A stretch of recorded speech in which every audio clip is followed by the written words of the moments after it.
4 তারিখে আসলটা ক্লিয়ার হয়ে যাবে যে কার পাল্লা ভারী।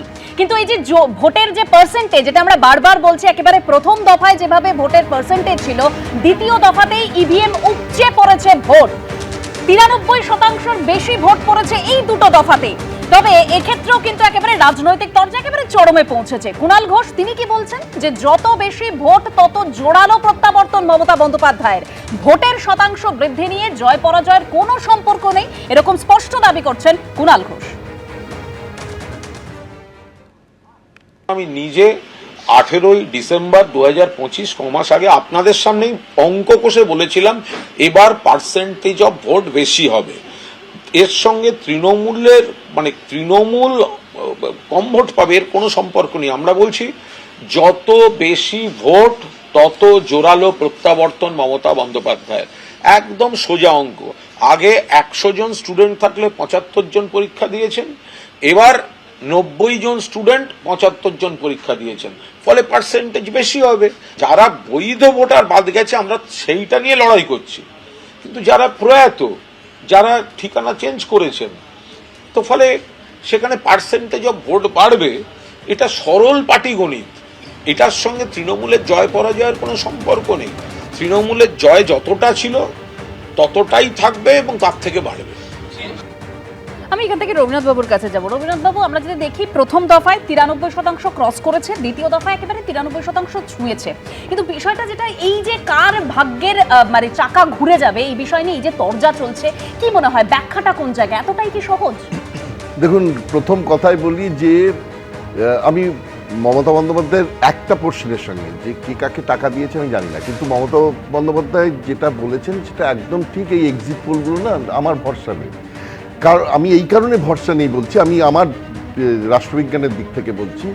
তার কারণ হচ্ছে যে সারা দেশে 6.5 কোটি ভোটার আছে, তার যদি 10% স্যাম্পল করতে হয় তাহলে 65 লক্ষ দরকার। সেখানে যদি 1% হয় 6.5 লাখ, 6.5 লাখ ভোটারকেও কি এরা রিচ করেছেন? এটা করেননি। সুতরাং, এবং যাদের ধরুন এক্সিট পোলে যাকে ধরা হলো, তিনি যাকে ভোট দিয়েছেন ধরে নিচ্ছেন তার আশেপাশে তার পরিবার তাকেই ভোট দিয়েছে। পশ্চিমবঙ্গে হয় না, তার ছেলে যাকে দিচ্ছে বাবা আলাদা জনকে দিচ্ছে। এবং এই যে ফ্যাক্টরগুলো সে সত্যি কথা বলছে, জানলেন কোত্থেকে? সুতরাং হাজারো ফ্যাক্টর আছে, সব ফ্যাক্টরকে না ধরে যেভাবে একটা স্যাম্পলিং করা প্রয়োজন, সেই স্যাম্পলিং করে আসতে গেলে যে পরিমাণ টাকা খরচ করতে হবে সেই পরিমাণ টাকা কোনো কর্পোরেট কোম্পানির পক্ষে খরচ করা সম্ভব নয় এই ইলেকশনের পিছনে, তাহলে তাদের লাভের গুড় পিঁপড়ে খাবে। সেই জন্য বলছি এই এক্সিট পোলের ভরসা নেই।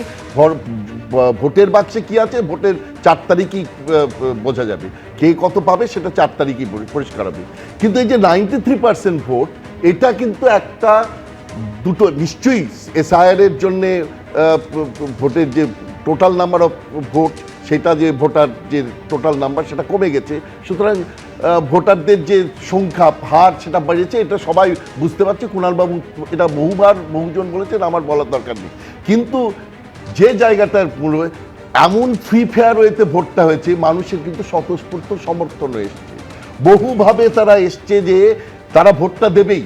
এবং সেক্ষেত্রে কার ভিত্তি, এই অ্যাঙ্গারটা কিসের দিকে, অর্থাৎ এসআইআর এর দিকে গেল, নাকি ধর্মের মেরুকরণের ভিত্তিতে গেল, নাকি অ্যান্টি ইনকামবেন্সি হলো, এ নিয়ে আমরা গেস করতে পারি, তার বেশি করতে পারি না। কিন্তু যে জায়গাটা সত্যি, যে 84.5 বছরের কোনো বৃদ্ধ বা বৃদ্ধা তিনি যখন ভোট দিতে আসেন তার মাথায় এসআইআর এর চিন্তা থাকে না, তিনি কিন্তু ডিটারমাইন্ড আমাকে ভোটটা দিতে হবে এবং তার ভোট থেকে কেটে যাবে এরকম করে চিন্তা না।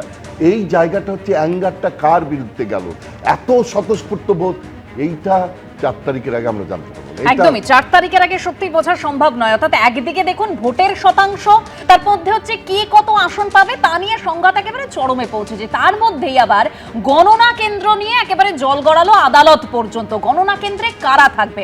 হাইকোর্টে যে ভোট গণনা নিয়ে মামলা, তার শুনানিতে এবার কমিশন তৃণমূল দ্বৈরথ নজরে আসলো। আদালতের রাজনৈতিক ভাষণ দেবেন না, আপনার অসহায়তা ও হতাশা প্রকাশ পাচ্ছে।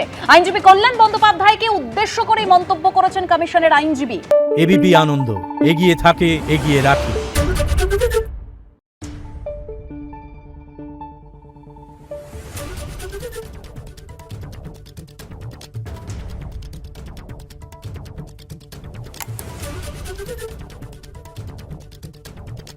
দেখুন।